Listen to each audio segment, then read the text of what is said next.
Terryanne, allow me to ask you, how does somebody deal with the loss of something like job or even a loved one? How do you deal with such? How do you pick the pieces?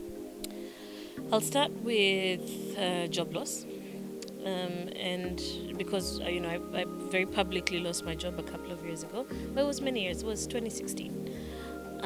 For that, what I did was I had bills to pay. I had a child who was in school. I I was like, I'm not going to just sit back. So, but also it comes down to who is around you. So for me, I had a business partner who was Amka to the job. She would come to my house, pick me up in her car. She's like, we have a meeting today. We have a meeting. So I had no time to throw a pity party and slack. And also, I like nice things. I like to buy nice perfumes. And I was like, if I sleep, I'm not going to be able to access these things that I like to do. I want to travel. And then I was like, there's so many other things that you can actually do outside what you've always known. So for me, it was looking at, what else can I do? I had Kiara, which was a small business, but it was something. I had Scala Digital, the agency, which was not doing too badly. So I then just went in 100% into both of those. And then a lot of more moderation work, influencer work. Now I was just pitching, I can do this for you, I can do this for you.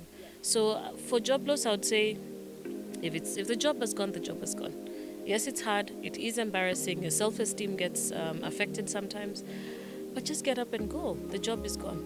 And what they say, yo kazi si ya mama yako, ama ya baba yako. Just leave and find your footing quickly. And then on losing somebody, I lost somebody very close to us last year. My children's nanny. She had been with us for 10 years. And she had been in our family for more than 16, 20 years. It was very tragic because she died at home. She got later when we did the postmortem, it was a blood clot in her lung, which was terrible. And she was basically my co-mother. I would travel because my career then, or before then, had a lot of travel, and I would be away for 2 weeks in a completely different country, but I was completely at peace. So this is somebody I knew from when I was pretty young. She came into our home when my older one was 3. So that was one of the most difficult things. I've lost my dad. I've lost people around me, but that one hit me really hard because when she passed on, she was actually in the house with the kids alone. I had gone jogging at Ololua Forest up the road a Saturday morning, and then my kids called me in a panic. Called my landlord. At the time, I was living somewhere else. Called, just everybody I could just run and take her to hospital.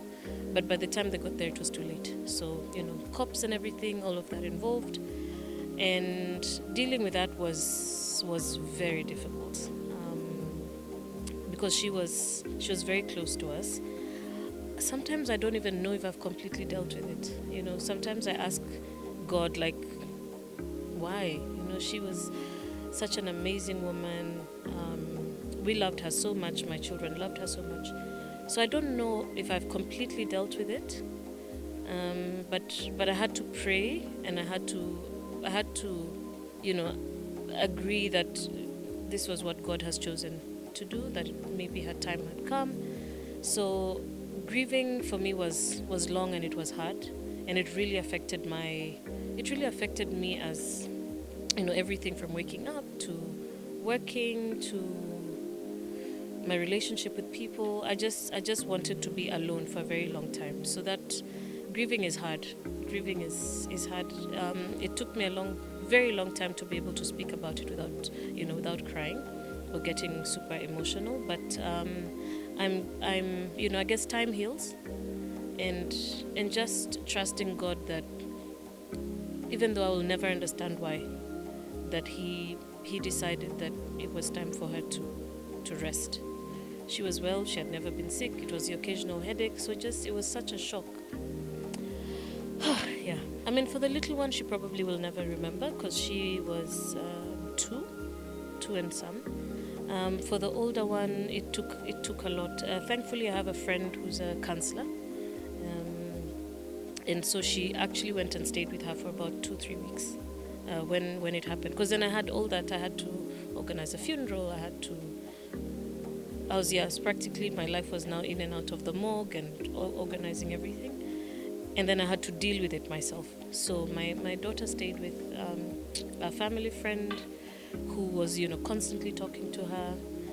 And then when she came back home, there was a lot of talking, spending time together as a family, just trying to, make her understand that it's a path that all of us will have to go through. And of course, after that, everyone has lost somebody due to COVID. So she recently lost her music teacher. During the holidays, she was doing piano and voice, and he recently passed on as well. So this period has really been hard on everybody, and for her as well. It's been hard, but we just pray. For me, I'm religious, and I say if God has decided that's the way, then that's the way, and we'll never understand, but God will give us peace and He'll give us comfort. Yeah. Poleni sana, and I know she's resting in peace. Yeah.